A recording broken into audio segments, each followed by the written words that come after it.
welcome back. So before I move on, आपको थोड़ा सा एक overview दे देता हूँ कि अभी तक आप लोग क्या कर चुके हैं. So we have talked about the various themes that we may encounter in the exam. We have talked about the paper pattern, and then I've tried to establish a foundation, एक foundational knowledge establish करने की कोशिश की है आप लोगों के साथ environment के ऊपर, environment के constituents, जो various zones हैं, और हम लोगों ने उनको किस तरह से पढ़ना है उसके बारे में भी थोड़ी सी मैंने रोशनी डालने की ज़रूर कोशिश की है पीछे. अब हम बात करेंगे इन्वायरमेंटल साइंस की और इसके इंटरडिसिप्लिनरी नेचर की, कि इसको एक आप कह सकते हैं अमालगमेशन क्यों कहते हैं मुख्तलिफ सब्जेक्ट्स की, ठीक है ना. इसको कहते हैं एक मिक्सचर है of a lot of subjects, of an array of subjects. Why is it so, ऐसा क्यों है? तो इसके ऊपर चलते हैं डायरेक्टली. सबसे पहले इन्वायरमेंटल साइंस क्या है.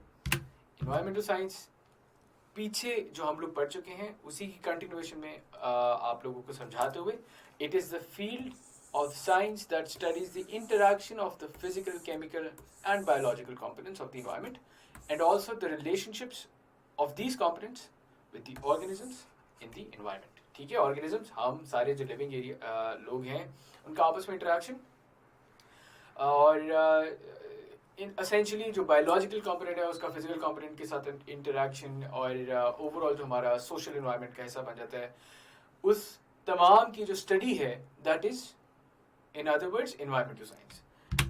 इसके गोल्स क्या है environmental science के? तो इसका जो पहला गोल है environmental science का, जो सबसे पहला और सबसे essential गोल है, वो ये है कि हम as human beings we need to learn how the natural world works. Overall water cycle क्या है, जिसके ऊपर मैंने नज़रसानी कर चुका हूँ. इसके अलावा कार्बन साइकिल क्या है, जिसके बारे में हम आगे पढ़ेंगे. ठीक है, ओवरऑल दुनिया का निज़ाम चलता किस तरह है, पहले तो हमने ये समझना है, क्योंकि जब तक हमें ये नहीं समझ आएगी तब तक हम इस दुनिया में जो रिसोर्सेज हैं उनको सही मायने में और सही से इस्तेमाल करने से कासिर रहेंगे. ठीक है, क्या मतलब सही मायने में? कि रिसोर्सेज की वैल्यू क्या है उसके अकॉर्डिंगली हम अदरवाइज एक्ट नहीं कर सकेंगे.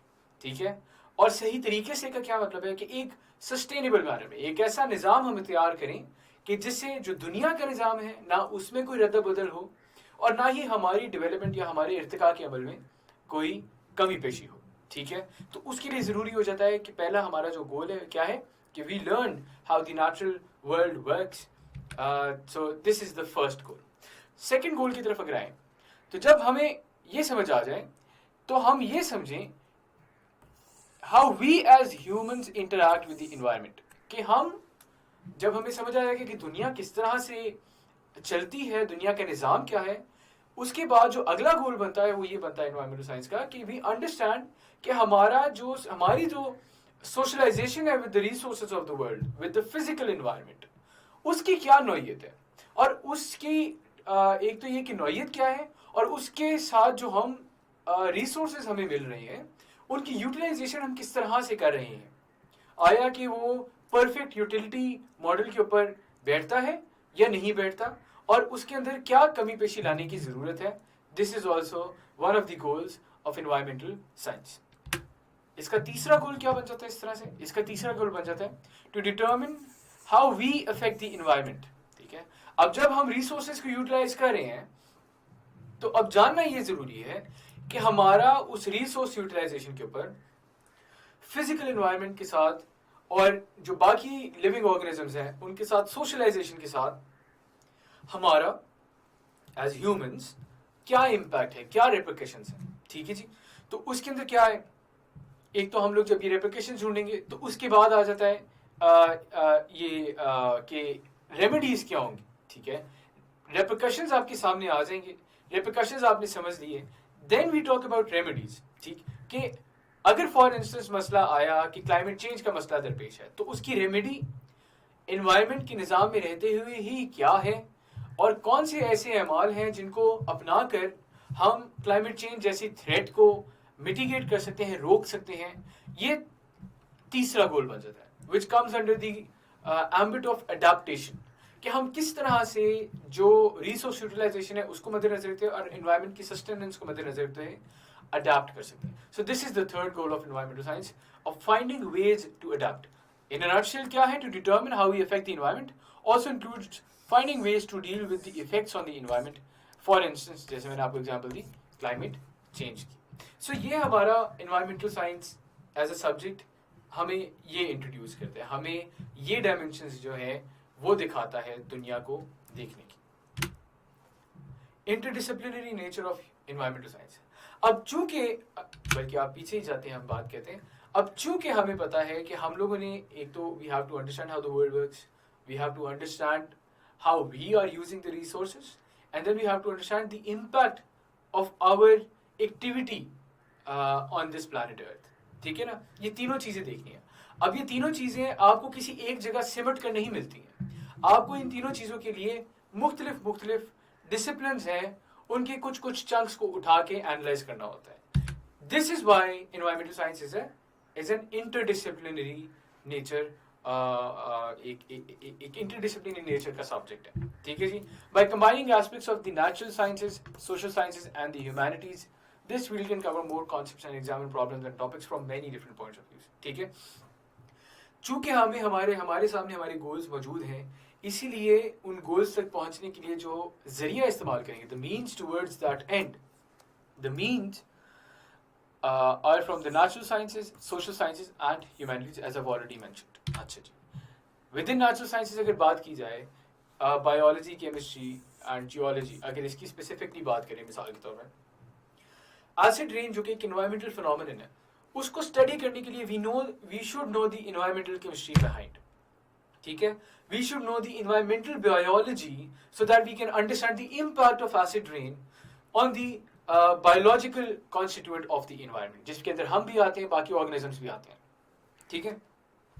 इसी तरह आपकी एग्रोकेमिस्ट्री की भी मिसाल बन जाती है. सो हम क्या करें इसमें, we are using natural sciences as a means towards understanding an environmental phenomenon. चूंकि we are using natural sciences as a means towards understanding an environmental phenomenon, that is why ladies and gentlemen, natural sciences become an inherent part of environmental sciences. ठीक है. इसी तरह social sciences की अगर बात की जाए, जिसके अंदर geography, economics and political science, example, ये तमाम चीज़ें आती हैं. तो चूंकि इन्वायरमेंटल मसला हो या कोई भी दुनिया का मसला हो, वो पॉलिटिकल विल और इकोनॉमिक विल के बगैर नहीं हल हो सकता. इसीलिए आप लोगों ने खुद भी, आप लोगों को पता होगा, आगे मैं भी पढ़ाऊंगा, कि जो इतने ज़्यादा एकॉर्ड्स हुए हैं, ट्रीटीज हुई हैं इन्वायरमेंट के ऊपर, वो क्यों जो है अमल में आई, वो इसीलिए आई क्योंकि इन्वायरमेंट के मसले को हल करना है.